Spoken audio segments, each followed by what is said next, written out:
What's up, everyone? I had the wrong stream key in. It kind of screwed it up at first. And so it might take people a minute to get on here.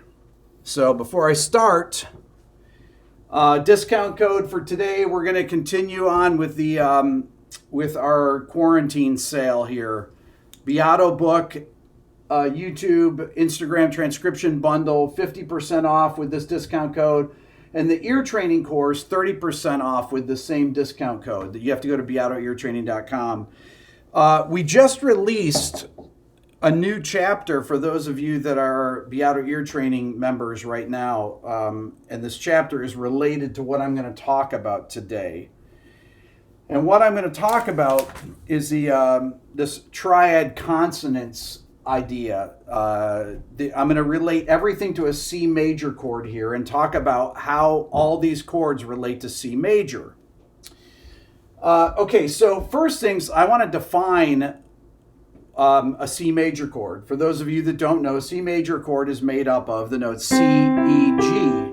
Here's a C major scale, and I've circled the notes of a C major chord. Okay, now the chords over here, when we talk about this chart, these are going to be the notes. When it says CT, that means common tones. That means these chords have the notes C, E, or G in them. Okay, they have at least, some will have two common tones, some will have one common tone, some will have no common tones.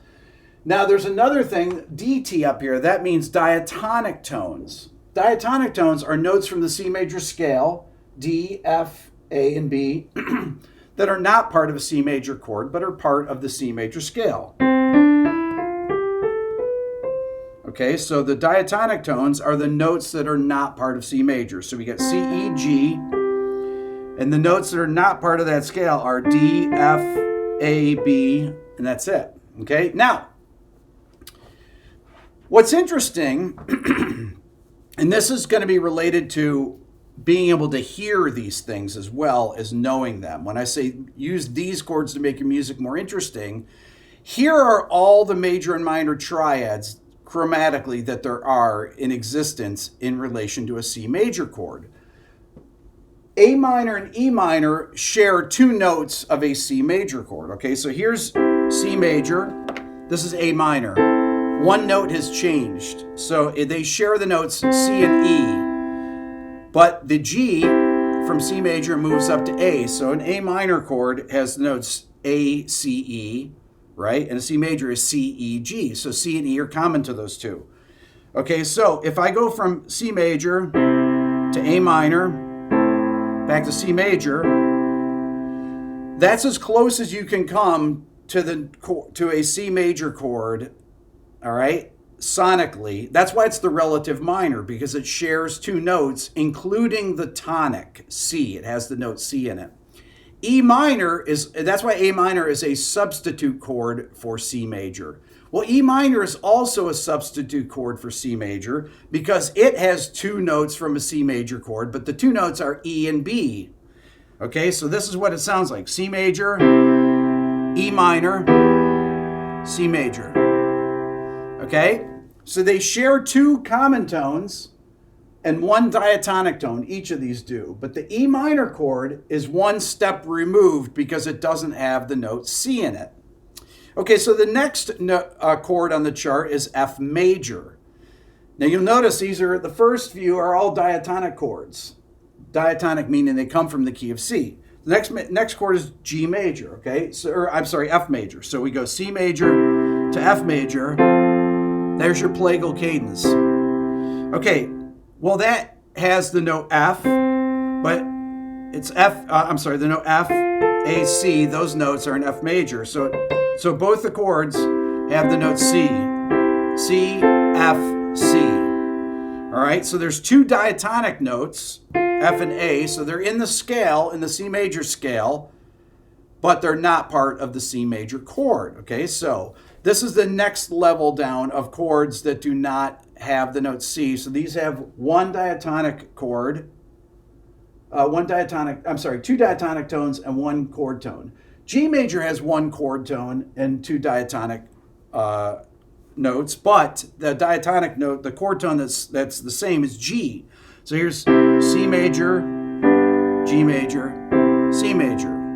There's your authentic cadence, okay? So you have your plagal cadence, C, F, C, 1, 4, 1, and then you have C, G, C, okay? Now we start to move to where we have common tones, but we have less diatonic tones. So F minor, this is where your 4 minor chord comes from, right? So C major, F minor, C major, okay? There's your minor 4 that you hear when you're, if you hear a chord progression, 1, 4, 4 minor, 1, okay? D minor. Now, D minor has no common tones, but it has 3 diatonic tones. So here's C major, D minor, C major. Now, if you say, well, okay, D minor, interesting. Well, how come F minor and D minor are, the F minor is actually more related to C than D minor? Well, let's listen to them. Well, because actually they have the note C in them. So I just lost my thing here. Hold on, let me get it back. There we go. So there we go. So we've got C major to F minor to C major, and this is C major to D minor, C major, D minor, C major, okay? The reason that you want to learn these things, number one, you can learn how to add chords to your chord progressions to make them sound more interesting. And this shows you the relationship. As you get further down the list, they become less and less related and more dissonant. When you go down to here, I'm sorry, this should be G flat. So G flat or F sharp has no notes that diatonic related, notes that are related diatonically. So C major to G flat major to C major. Same with E flat minor, right? And G flat major and E flat minor are relative major minor. Listen, here's E flat minor, right? So you got, if you go, let me do C major, F sharp first, C major, F sharp major, C major. And this is C major to E flat minor, C major, E flat minor, C major. Okay, so there are no scale degrees in common from a C major scale, and there are no common tones, meaning notes from the C major chord, C, E, or G. Okay, so this is as far away as you can go tonally. That's why it's called a tritone substitute. Okay, this would be a tritone substitute, G flat major or F sharp major. Same thing. It could be F sharp major and D sharp minor.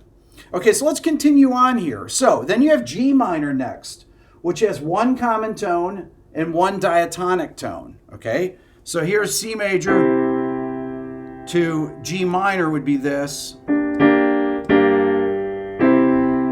C major, G minor, C major. That's actually one of my favorite chord progressions. I love going, I love the 5 minor sound like that. To me, that's really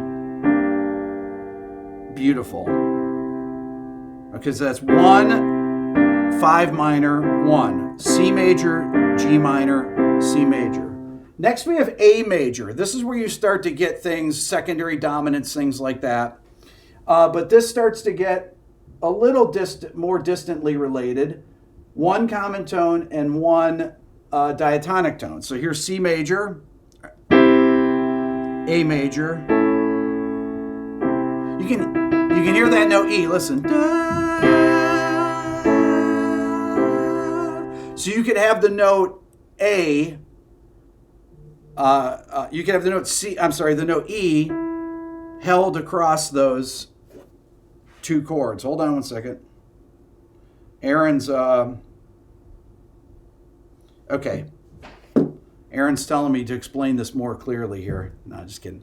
Once again, discount code for the Beato Book YouTube transcription bundle, 50% off, RB327. And for the ear training, 30% off my ear training course with the same discount code. The new chapter that we just released in the ear training course has these modal chords like this. These would be modal modulations, all right, that you'd be able to have to recognize by ear. So we did A major. We're going to go to E major next, which has the note E common. Listen, C major, E major, C major. Listen to the difference between C to A, C, A, C, and then C, E, C, C, E, C. Okay, so you have to be able to pick these out by ear by being able to follow the bass motion and being able to follow the chord quality, meaning whether it's major or minor. So I'm only using major and minor chords here. There's nothing else fancier than that. It's training your ear to find whatever common tones there are and find out if there are diatonic tones related to. So A flat major has one common tone and 0 diatonic tones. So it's going to sound like it's a little further distant. Okay, so this is C to A flat, C, A flat, C. Here's C, A, C, C, A major, C. Has a brighter sound. Here's C major, E major, C, E, C. Okay? Next, D major. Now, D major in the key of C is a secondary dominant chord. It has no common tones, but it has 2 diatonic tones, which would be D and A. So here's C, D, C. Okay? If we go through this list, we start to get things where, more interesting relationships. Let's say C major to C sharp minor to C major. C sharp minor has the note E in it. So John just wrote, Star Wars uses that C major to A major in the Rebel fanfare. Okay, so these are things that John Williams, these are things that film composers use all the time, these type of relationships, okay? You will hear these types of modulations in film music constantly, but you'll also hear these kind of things in pop music. These things are not uncommon, but this, once again, is a palette of all the possibilities of where you can go from a C major chord. If you're in the key of C, you could use any of these chords to modulate. The further that you get down this list, so here's the first row, here's the second row, the more dissonant and the more out there your modulations sound, right? So when I get here and I'm using B flat minor, right? So C major to B flat minor to C major, right? Or C major to B major, or C major to B minor.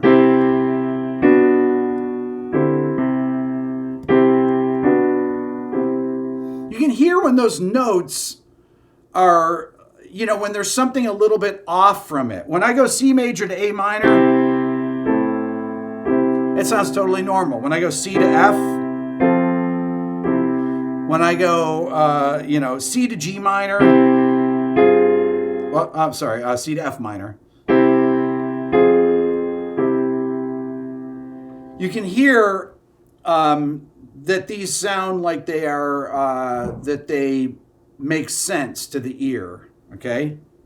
C, G minor, C major. I love this. I love these sounds like that. This is where you can start, you're in the key of C, G minor, F major, B flat major. These are, if I started in C, that would be more of a modal.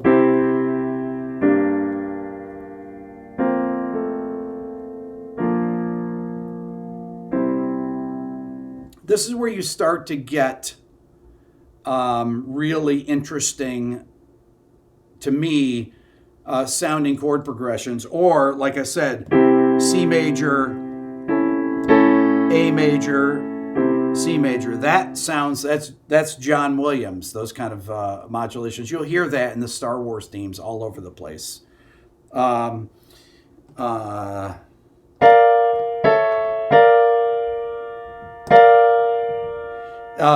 trying to think of the where's it go?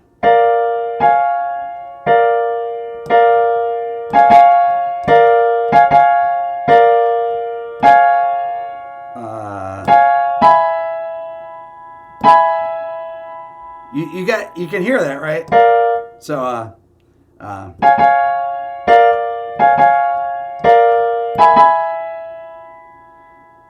that's the trumpet. That's the trumpet parts from the main theme of Star Wars right there.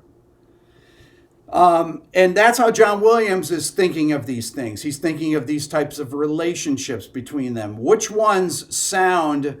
Why do things sound like they're distant related modulations or they're closely related modulations? Well, it has to do with how many tones are retained between the chords. That's why this is such a great exercise to do ear-wise, right? Ear training-wise, you want to be able to do this. So you want to be able to hear these things and say, oh, I hear that. That's this is going to the sixth chord, the sixth major chord. Normally the sixth chord is minor. Or this is going to the flat six major. So 1, flat 6 major, 1. Okay, this is really, I would say it's esoteric, but it's not that esoteric. Part of this is actually knowing what notes are in each chord. Now, I'm going to erase my chart here. All this stuff you can find in my book, but I want to show it to you by writing these things, okay? So you can see how these relationships work. You have a C major chord, right? C is C, E, G. A minor are the notes A, C, E, right? So they have two of the same notes in the chord. E minor, hold on, it's A minor. E minor has E, G, B. Well, this has two common tones, right? E and G. Okay, why is it though that E minor sounds a little bit further away to my ear? C major, A minor, C major versus C major, E minor, C major. Well, the reason that it sounds further away is that, hold on one second. Oh, Aaron's sending me questions here. The reason it sounds a little bit more distant is because it doesn't have the tonic in it. It has the third and the fifth of the chord versus having the root and the third of the chord. The A minor sounds closer to the ear, which is why it's the relative minor. The 3 chord in the key of A is called the mediant chord. Okay? Let's see here. Aaron, there's a question here. It says, Rick, noob question. What's the difference between C diminished 7 and C minor 7 flat 5? What's the double flat 7? Just sitting here working with your book. Cheers from Austria. Okay, great question. A C minor 7 flat 5 has the notes C, E flat, G flat, B flat. A C diminished 7 has the notes C, E flat, G flat, B double flat, okay? This is 1, flat 3, flat 5, flat 7, and this one is 1, flat 3, flat 5, double flat 7. So this B flat, let me put a line there, that B double flat there is actually the note A to the ear, right? So this is C minor 7 flat 5, 1, flat 3, flat 5, flat 7. Hey, Phil, thank you so much. And this is C diminished. 1, flat 3, flat 5, double flat 7. So, C minor 7, flat 5, C diminished seventh. The minor 7 flat 5 is actually called half diminished, and the diminished seventh chord is called fully diminished. Phil, I'm very good, thank you. That is the difference between these chords. So it's really important for you to know how to spell chords. Okay, so if I took the note C and a C major chord once again, C, E, G, and say, okay, what are all the major and minor triads that have the note C in them? Well, there's not that many. F major, F, A, C, F minor, F, A flat, C, and A flat major has A flat, C, E flat. I think that's all of them, right? I'm pretty sure that's all of them. Yeah, okay, so what do you notice here? A flat major and F minor. Well, that's major and relative minor of each other, okay? But these chords all have the note C in them. If you go to, if you say, okay, well, what chords have the note G in them? C in relation to C. Okay, well, G major, G, B, D, G minor, G, B flat, D, has the note G in it.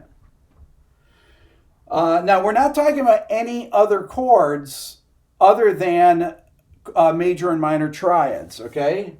So if you think, okay, the fifth, so that note G is the root of a G major chord. It's the third of E flat major, okay? So E flat major would be another one. E flat, G, B flat.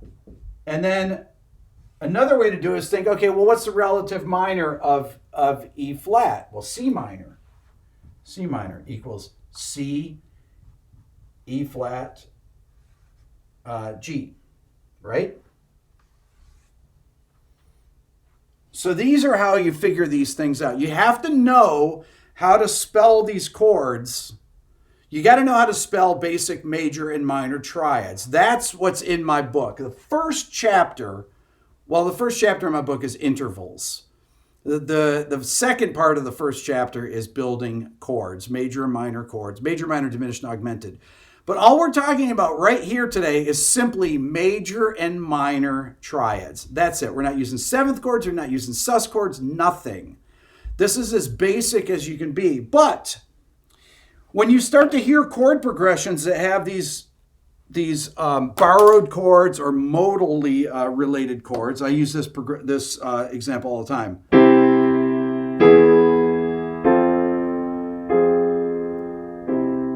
Okay, so 1 to major 3, so C to E major, that's one of the chords. It has a common tone of E, to F major, which has a common tone C, to F minor. So it's 1, major 3, 4, 4 minor, back to 1.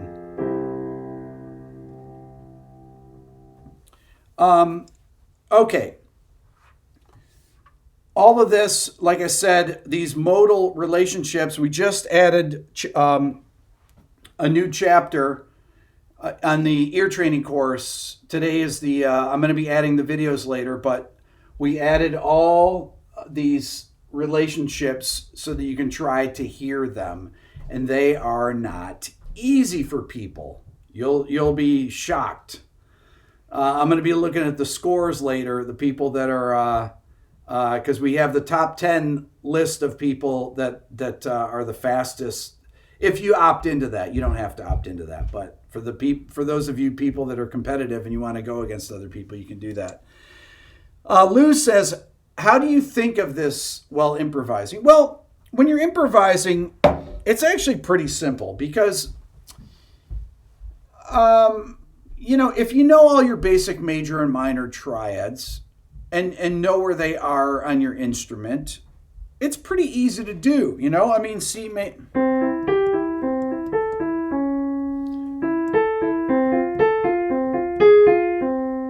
I mean, I'm just thinking C, F minor, F major.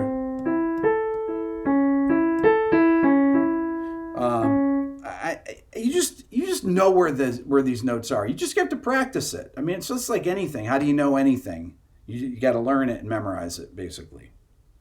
Do you think of it when improvising? No.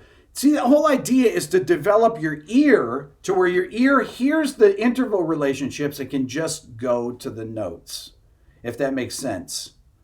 Ultimately, that's what you want to be able to do. You want to be able to hear. I did the example on the last week's lesson where I was talking about playing a melody and singing it in your head.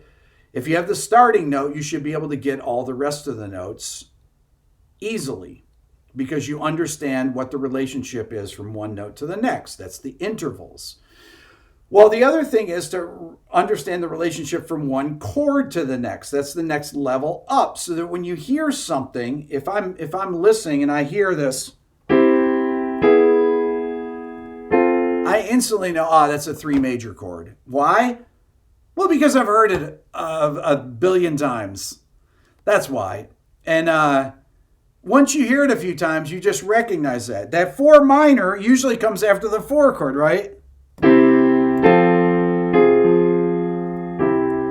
It usually just comes right after the 4 chord, and it's your ear gets trained. The thing is that when you hear 1, 4 minor to 1, if you hear it out of context like that, which you can that happens in tunes all the time, 1 to 4 minor, you should be able to recognize that as well. The tricky thing is if I go, let's see, to the 4 minor, but if I went that, so what did I do there? Well, I put the 3rd, this was the 4 minor chord in inversion. So that's an F minor with an A flat in the bass. Thank you, Tobias, appreciate that. That's where it gets tricky, right? Or 1, 4 minor over 1 to 1.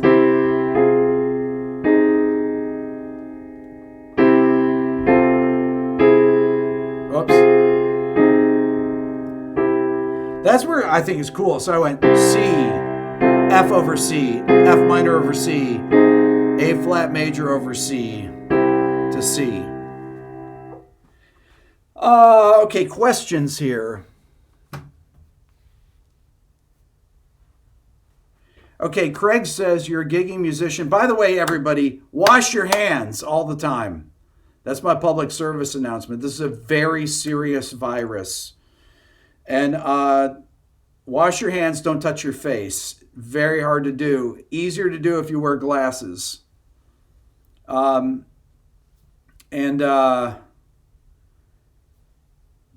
the best thing you can do is wash your hands. Thank you, Chaz. Make lectures of quarantine more bearable. But Craig Miller has a great question here. He's a gigging musician, and of course, all the gigs are canceling. Any ideas to keep your music going with people and maintaining awareness? One of the ways to do that is through live streaming here, through social media, either on YouTube. Instagram is probably the easiest one because there's no prerequisites. You don't have to have... The thing about YouTube is you have to have, I believe, 1,000 followers. Is it 1,000 subscribers and 4,000 hours of watch time? I believe that's what it is. Or maybe you just have to have 4,000 minutes of watch time and not 1,000 subscribers. I think it takes about 1,000 subscribers to get 4,000 watch minutes. And let me tell you, I started with 40 subscribers when I started my channel. And it takes a long time to get there, but you don't get there if you don't start. Carlos just said 1,000 followers. John, thank you very much. I had another question. The Selkies, what is this? The endless Selkies, the endless obsession on my next what makes a song great. I like you put the question mark on there, Jordan. Thank you so much. As far as the what makes a song great, I kind of have a list of things that I want to do. I'm trying to do some of the bigger artists that were blockers during this time now, because I think it's I just want to do that because I want to push the envelope on that. But let me just give you some. Somebody just talked about words of encouragement. I know it's scary out there because this you can't see a virus unless you have a microscope, and this virus is very resilient, and it seems to be easy to transmit. The best thing that you can do is to stay in and wash your hands all the time. Is to and only go out when necessary. And when you go out, you need to think about the things you're going to do, and you need to keep your hands clean. That's the thing. That's with any type of virus. You got it. Viruses cannot get through your skin, I guess, unless if your skin is broken. But your skin is the best barrier to any type of virus. And washing your hands for 20 seconds will easily kill this virus. So anytime you touch anything, because you don't know how long it can live on things. They say, on this type of surface it can live this long. Just assume it can live on any surface. So for at least a couple days, at least a day, if not a couple days. So wash your hands and don't touch your nose, your mouth, or your eyes. That's it. That's the best you can do. And try and stay 6 feet from people. That's it. You got to be safe. And my dad was born during the 1918 pandemic. His mother was pregnant. He was born in February of 1919. The pandemic went from the summer of 1918 to the summer of 1919.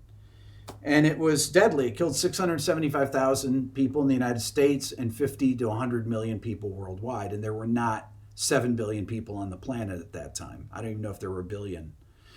So